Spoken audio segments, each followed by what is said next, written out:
The basement window changed everything. I was walking through an old district, not thinking about history, when I noticed decorative stonework disappearing into the pavement. Carved faces, ornamental trim, craftsmanship meant to be seen, all vanishing below street level. I crouched down. Through a grate, I saw what should have been a cellar. Instead, I saw a grand entrance. Columns, a door frame designed for arrival, not storage, 8 feet underground, in a building supposedly constructed at current street level.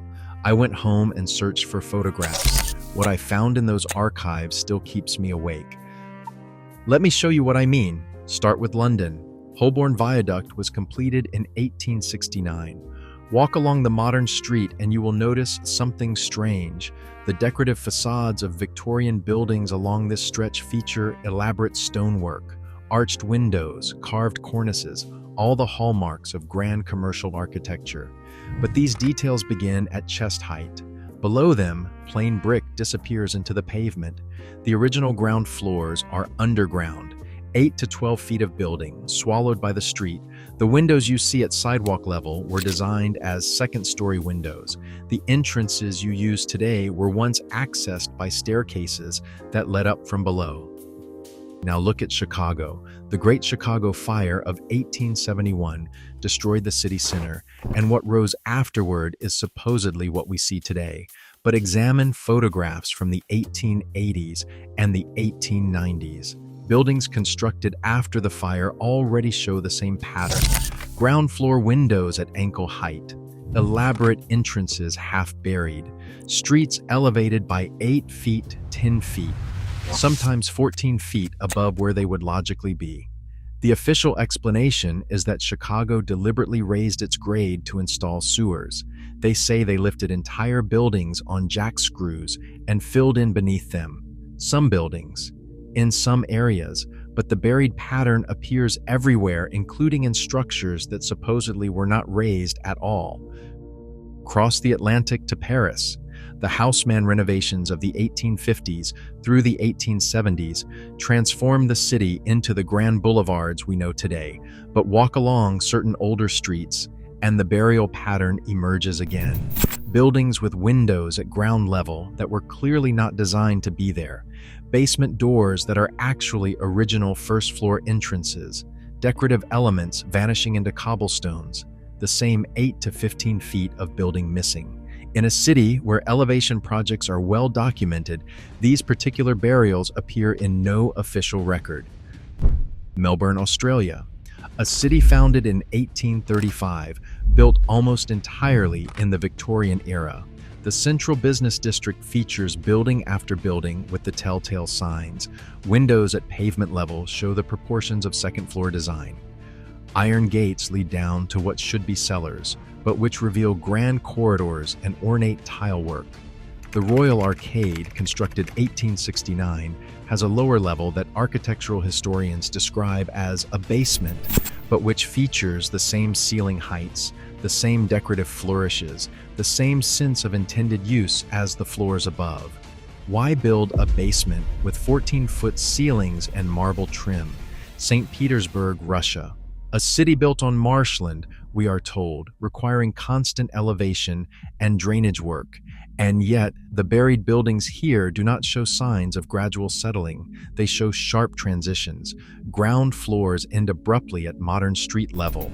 Windows designed to let in light now open onto dirt and darkness. The Hermitage, the Winter Palace, features architectural elements that only make sense if the building once sat considerably higher relative to its surroundings. The foundations are not sinking. The ground rose around them. I could continue. New York, San Francisco, Edinburgh, Mumbai, Cape Town, Sydney, Buenos Aires. The pattern repeats with unsettling precision.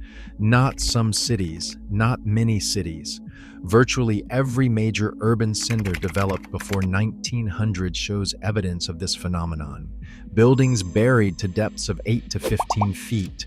Original ground floors now underground. Architectural features designed for visibility now hidden beneath streets that should not be at their current elevation. The official explanation varies by city, but it follows a common theme: urban improvement, sanitation requirements. The Great Stink of 1858 in London, when the Thames became so polluted that Parliament could not meet, supposedly drove cities worldwide to raise their streets and install modern sewers, land elevation projects, deliberate changes in grade to improve drainage, and modernize infrastructure. And yet, here is what that explanation requires you to accept.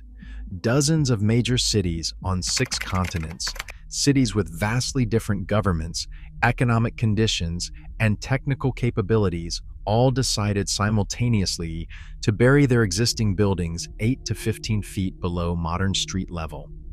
They accomplished this within the same 40-year window, from 1850 to 1890. They did so using Victorian-era technology, manual labor, horses and carts, at a scale that would challenge modern engineering. The labor records for these massive projects are sparse or missing entirely. The Great Stink happened in London in 1858, but the burial pattern appears in cities that had no comparable sanitation crisis. It appears in cities where the climate made such a crisis unlikely. It appears in cities that were not even founded until after 1858. The timeline does not match. The sanitation explanation is offered, accepted, and rarely examined closely. Because if you examine it closely, the numbers stop making sense. Consider what burying a city actually requires. Take London alone. The area affected by the supposed elevation projects in the Victorian era covers thousands of buildings.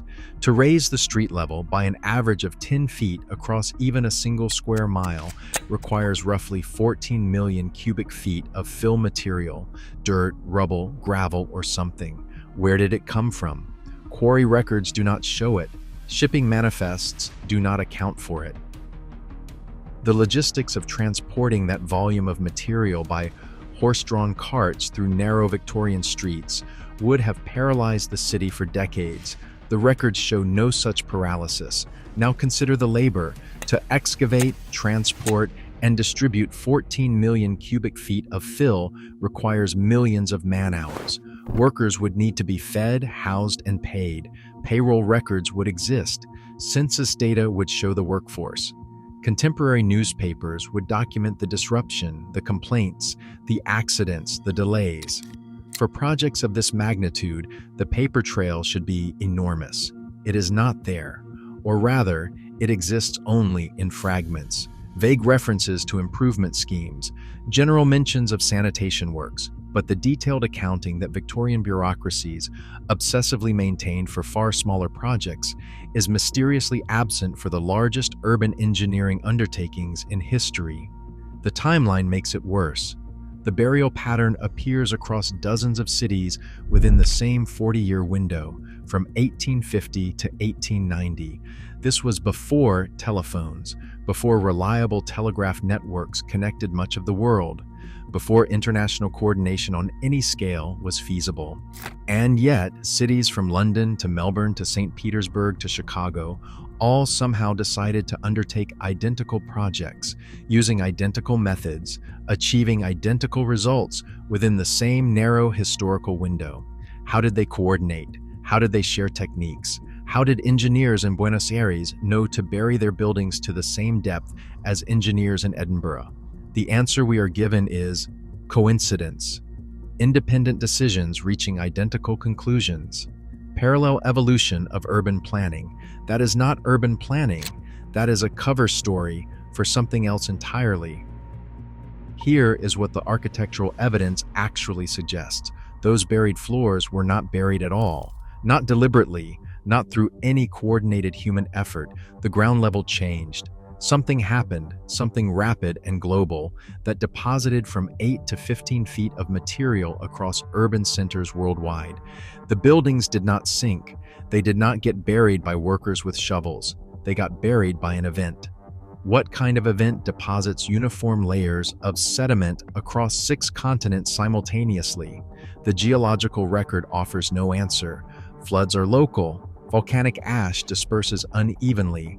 Earthquakes do not deposit material. Nothing in the accepted scientific framework explains a global deposition event within recorded history, and yet the evidence sits in plain sight.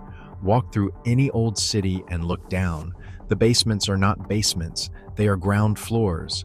The windows at ankle height are not oddly placed. They are exactly where first floor windows should be if the building were sitting from 8 to 15 feet higher.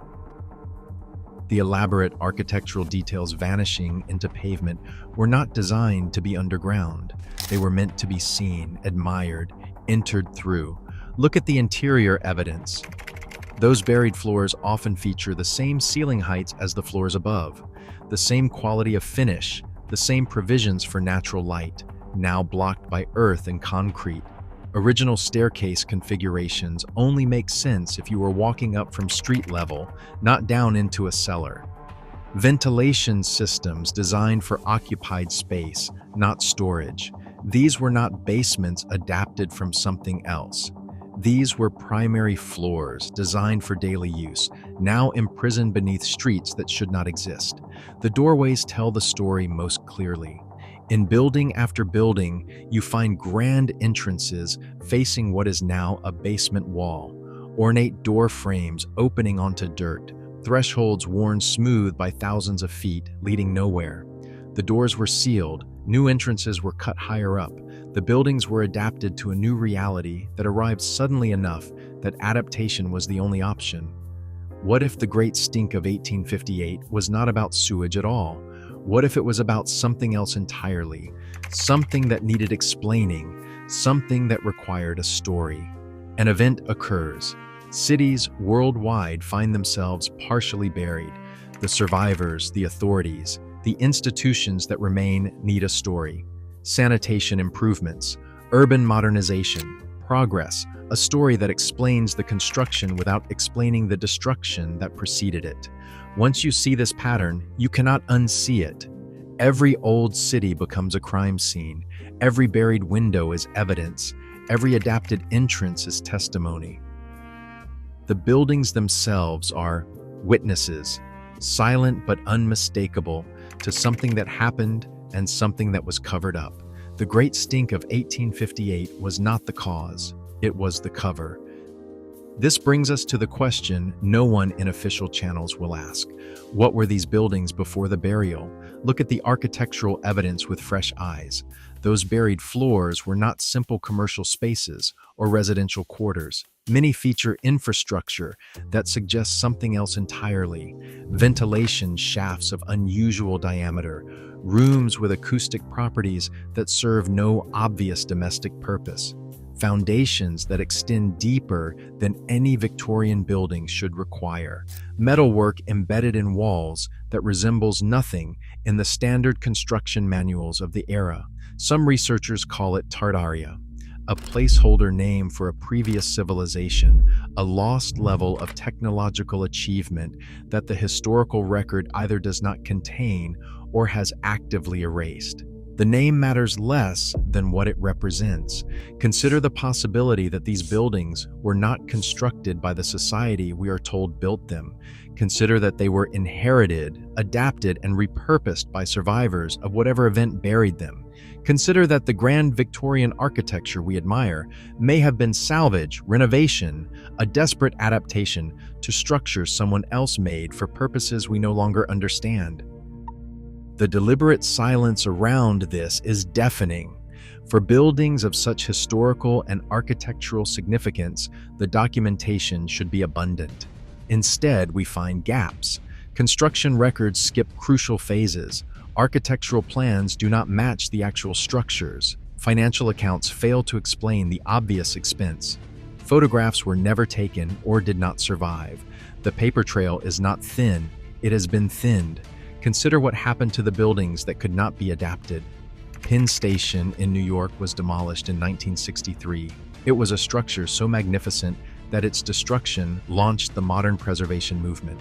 The original Grand Central Depot was torn down and rebuilt.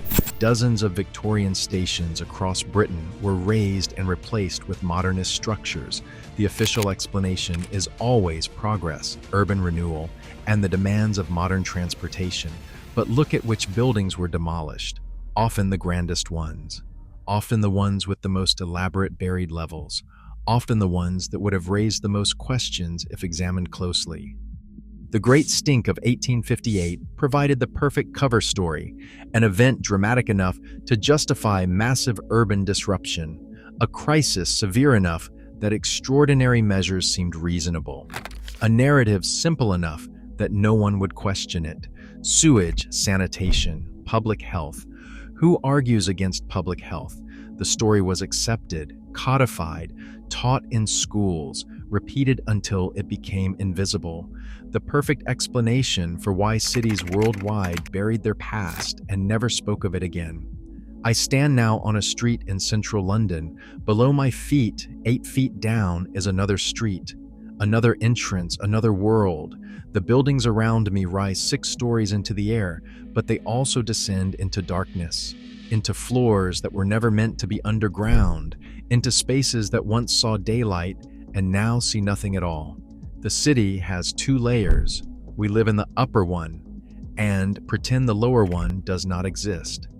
What happened between 1850 and 1890? What deposited 15 feet of material across 6 continents? What required such a comprehensive cover story that every major government, every historical institution, every educational system agreed to maintain it for over a century?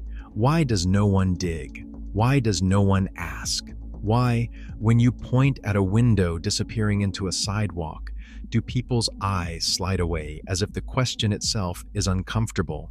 The Great Stink was not about sewage. It was about something far larger, an event that reset civilization, a catastrophe that buried the old world and forced the survivors to build atop it, a truth so destabilizing that the only safe response was collective amnesia, a story about sanitation, a narrative of progress to replace the memory of loss. The buildings remember, even if we do not. The buried windows remember. The sealed doors remember. The grand staircases leading down into darkness remember. They are still there, in every old city, waiting for someone to look closely enough to see them, waiting for someone to ask the questions that should have been asked 150 years ago. What did they bury? Why did they bury it? And what else is down there that we have agreed never to find? That is the question that keeps me up at night. Because once you see the buried city beneath the city, you know you cannot unsee it. You walk differently. You look down more often. You notice the windows at ankle height, the doors that lead nowhere, the architecture half swallowed by streets that should not exist. You realize you are walking on a grave, and you wonder whose grave it is.